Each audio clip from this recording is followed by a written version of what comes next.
1,81,000 fake चाषी धरा पड़िछंती। आहुरी मध्य किछि लोक बाहरिबे तांकु कारण दर्शा नोटिस जारी करा जायछि।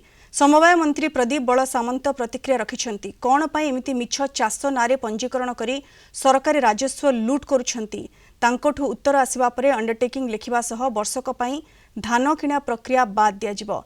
चाषी केही एमिति करि नाहंती, ए सबु मिडलमैन बा दलाल को काम। मान तो सब अभ्यासगत